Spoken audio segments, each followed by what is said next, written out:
인공지능의 테마는 결국 반도체 수요와도 또 직결이 되기 때문에 인공지능과 이 반도체 산업은 같이 커질 것이라는 기대감도 확실히 있습니다. 네, 안녕하세요. 오늘은 최근 구독자님이 삼성전자 반도체 유튜브 쇼츠 콘텐츠에 굉장히 많은 관심을 가져주셔서 반도체 기업 중 전도 유망한 기업 단 한 곳을 담은 ETF를 소개해드리려고 합니다. 오늘 반도체에 관해서 정말 따끈따끈한 최신 정보를 알려주실 초대 손님을 모셨는데요. 바로 한국투자신탁운용의 ETF 마케팅부 강재웅 부장님을 모셔보도록 하겠습니다. 부장님 안녕하세요. 안녕하세요. 네, 반갑습니다. 최근에 챗GPT 출시로 인공지능에 대한 기대감이 굉장히 높아졌잖아요. 삼성전자는 최근 오히려 조금 저조한 실적을 발표했습니다. 과연 반도체 기업이 수혜를 보는 건 맞을까요? 삼성전자 같은 경우는 저장용 메모리 반도체 분야의 강자이기 때문에 챗GPT 같은 이런 인공지능 관련된 수혜를 크게 보지는 못했습니다. 여러분들이 반도체 업종을 바라보실 때 하나의 단일 업종이 아니라 더 세분화해서 바라보실 필요가 좀 있는데요.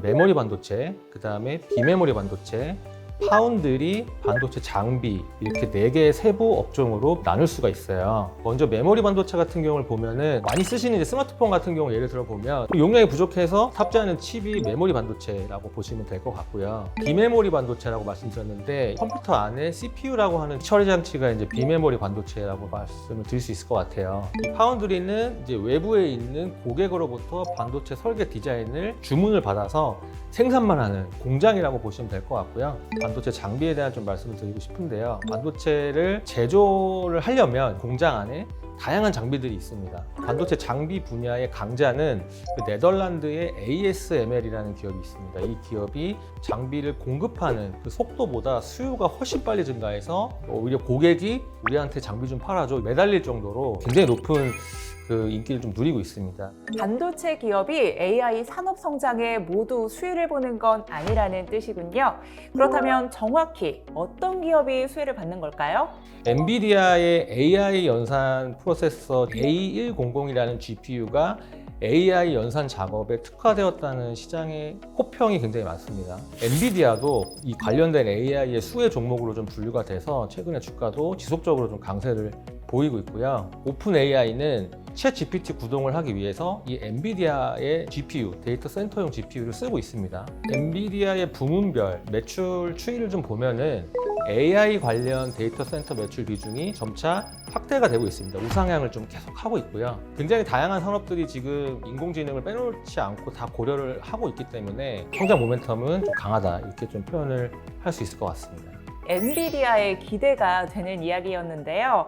그렇다면 진정 삼성전자는 못 만드는 걸까요? 비메모리 같은 경우는 전체 시장의 한 70에서 75%, 메모리 같은 경우는 25%에서 30% 정도 비중을 차지하고 있기 때문에 이 AI 관련된 비메모리 반도체 수요가 늘어나면 비메모리와 메모리 간의 이 비중 격차는 앞으로 더 벌어질 것 같습니다. 삼성전자도 사실은 굉장히 욕심이 날 거예요. 최근에 나온 내용인데요. 2042년까지 경기도 용인에 세계 최대의 시스템 반도체 클러스터를 구축을 하겠다는 내용을 발표했어요. 여기에는 또 300조 원 정도를 투입을 하기로 했습니다. 굉장히 좀 큰 금액이죠. 인공지능의 테마는 결국 반도체 수요와도 또 직결이 되기 때문에 인공지능과 이 반도체 산업은 같이 커질 것이라는 기대감도 확실히 있습니다. 아쉽게도 이 현재 DC, IRP와 같은 퇴직연금 계좌에서 직접적으로 주식 투자는 하지 못하고 있는데요.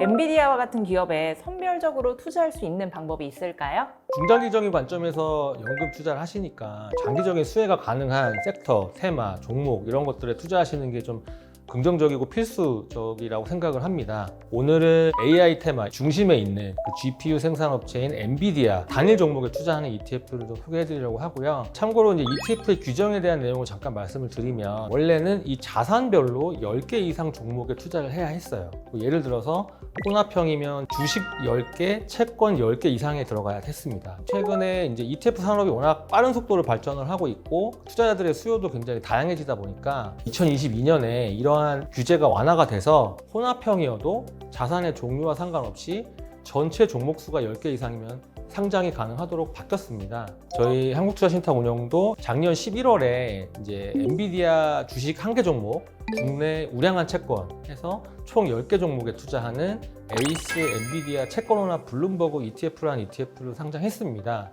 그래서 이름에서도 아실 수 있듯이 엔비디아 1개 종목하고 국내 채권을 섞은 채권 혼합형이고요. 기초지수를 단순히 추종하는 패시브 ETF고 기초지수가 뭔지를 이해하시는 게 굉장히 중요합니다. 이 기초지수는 글로벌 지수 산출업체 블룸버그라는 곳에서 산출을 하는 지수가 블룸버그 이제 블렌디드 엔비디아 에쿼티 앤 코리안 본드 토탈 리턴 인덱스, 이 지수를 단순 추종하는 패시브 ETF고요. 이 지수는 엔비디아 종목 1개가 30% 차지합니다.